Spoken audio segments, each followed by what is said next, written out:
I am aware of the letter, yes. Did Congress pass, between this letter being issued to Mr. Bosco and the production and distribution of 10 to 40 million of these braces and the implementation of your rule, did Congress pass a law? What changed?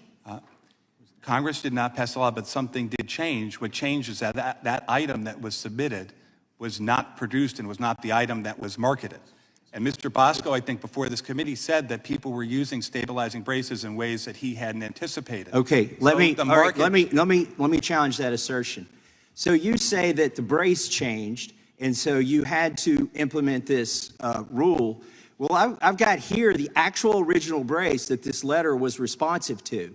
Are you telling me that this brace is exempt from your rule? What I'm saying is that if people have products that are not designed... Is this brace exempt from your rule? I can't sit here and classify. This is the brace you wrote the letter to. Classification, and if it's not ruled to be attached as a short-barreled rifle, it will not be subject to the rule. Would you please quit telling this committee that the brace has changed and that's why you did the rule, when in fact you're not exempting the same brace that you gave this letter to? If the brace is submitted, we'll classify it. Would you submit, do you still have the same agreement that this brace that the ATF agreed to in 2012 should not be under the jurisdiction of your rule?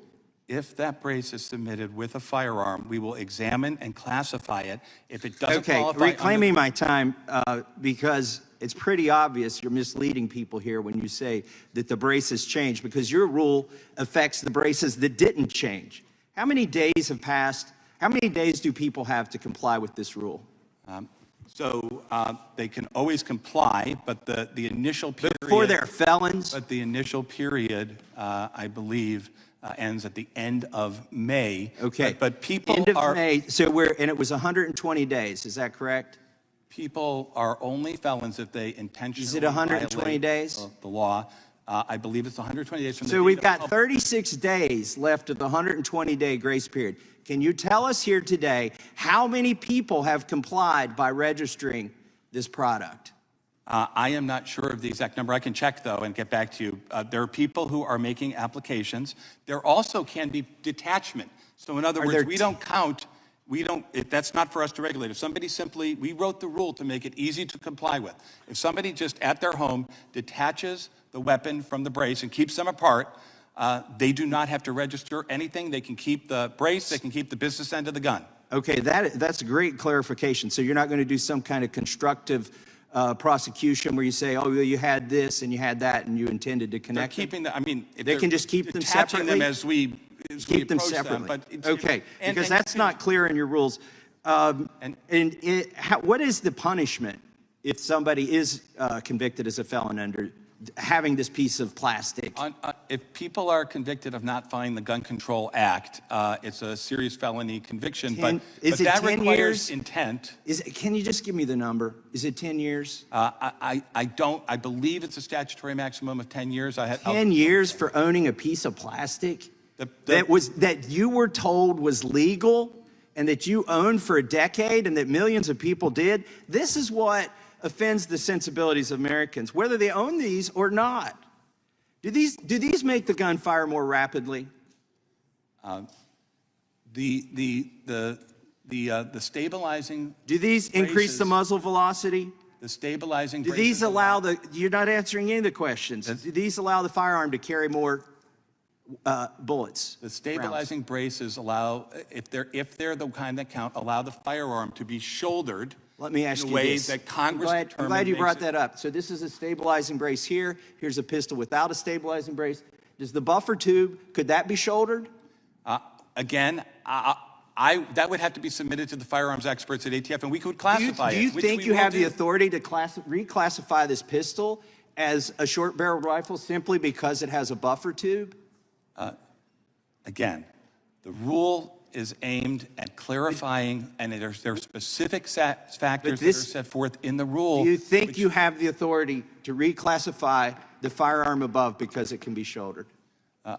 Again, for me to sit here and try to do a classification that firearms experts who've worked for decades do would not be appropriate. But we will give classifications. And if things don't qualify under the rule, then they don't qualify. And nobody, the piece of plastic in and of itself is absolutely not covered by the rule. I submit you don't have that authority, and you don't have the authority to do what you did. I yield back.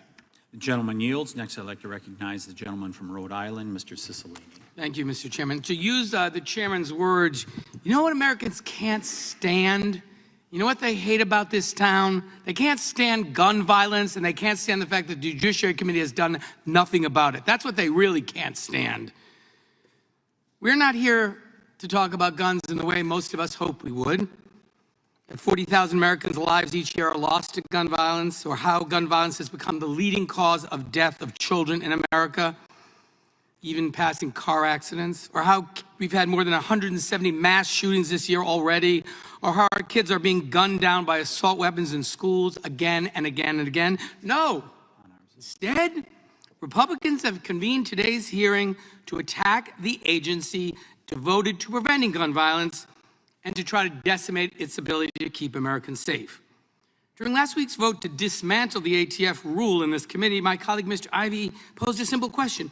What are you willing to do to address gun violence? Anything? Is there any measure you'll work on to help curb this epidemic in this country? Anything at all? I think we have our answer. We should be talking about how we support the ATF and enable it to do its job. But today, again, we're here to attack the ATF and to try to even abolish it. So, Director Delleback, I want to first say thank you for your service, and to the brave men and women who serve at ATF. I apologize for the manner in which you have been treated in this hearing, but I hope you understand they're not actually interested in having an answer from you. This is about making a speech and having a video clip and sending it to Fox, or maybe raising money off it. So please don't feel badly that you're actually not being allowed to answer a question. So I'm going to actually ask questions, and I'd love your answers. I want to talk a little bit about how the ATF enforces laws that Congress passes and adapts to new technologies and innovations. Nearly 90 years ago, Congress passed the National Firearms Act of 1934, the first federal law regulating firearms in the United States. And as part of this law, Congress expressly regulated certain firearms and accessories because they were particularly dangerous. Americans were free to purchase them, but they had to undergo a background check, submit their photograph and fingerprints, and pay a $200 transfer fee.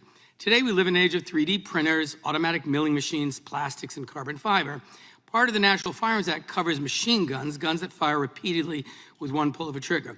We actually banned the civilian manufacture and sale of new machine guns in the 1980s, so there's only a finite amount of legal ones in the U.S. So, Director, my first question is, can you tell me what a Glock switch is? Yes, a Glock switch Congressman, is a device that can be attached. It's usually a small piece of plastic or metal that can be attached to a pistol that changes it from a lawful semi-automatic weapon into a new and unlawful machine gun. Into a fully automatic. So this is a device that can be attached to a legally purchased pistol, transforming the character of the gun, turning it into an illegal machine gun. Is that correct? Yes, that is. And you can get these for other types of guns too. For example, the AR-15. There are machine gun conversion devices that go with a variety of different. Okay, I'm trying to get through these quickly, so that's a yes. And the ATF regulates Glock switches in the same way as it regulates machine guns themselves. Isn't that correct? Those devices are unlawful under the National Firearms Act. So the answer is yes. Yes, so they're okay, and that's because within a few minutes' time, these devices, just a few ounces of metal or plastic, when added to a legally purchased gun, turn it into an illegal machine gun, correct? That's correct. And Director, the NFA also covers short barrel rifles, does it not? Yes. And the reason is pretty clear. Short barrel rifles can have the concealability and maneuverability of a pistol, but with the firepower and accuracy of a rifle. And with shoulder stock, the ATF issued a rule on so-called stabilizing braces recently because it was clear that many of the items being manufactured and sold as stabilizing braces were really just being used to try to get around the National Firearms Act. Isn't that correct? Whether a short-barreled rifle is sold in one piece or two pieces and you put them together, the rule was intended to cover what Congress defined as a short-barreled rifle. So people are taking legally purchased pistols, adding these devices marketed as stabilizing braces, but which are actually shoulder stocks, and changing the character of the gun, transforming it into an unregistered short-barreled rifle. Is that correct? If it meets the definition under the rule, then that would be correct. So the ATF, in recognizing new technologies that are attempting and succeeding in working around the National Firearms Act, just like Glock switches, is appropriately regulating these things for what they are.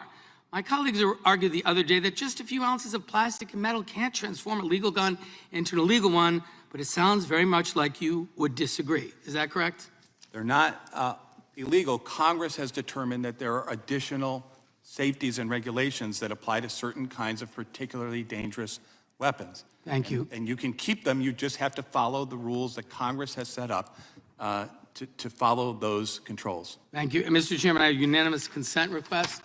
I ask unanimous consent that the drawing of the actual stabilizing braces, which was not what Mr. Massey held up, that was not, in fact, a regulated stabilizer. I'd ask this. Try the new Nice and Lovely Flawless Bio Body Oil. 9 out of 10 Kenyan women agree it worked for them.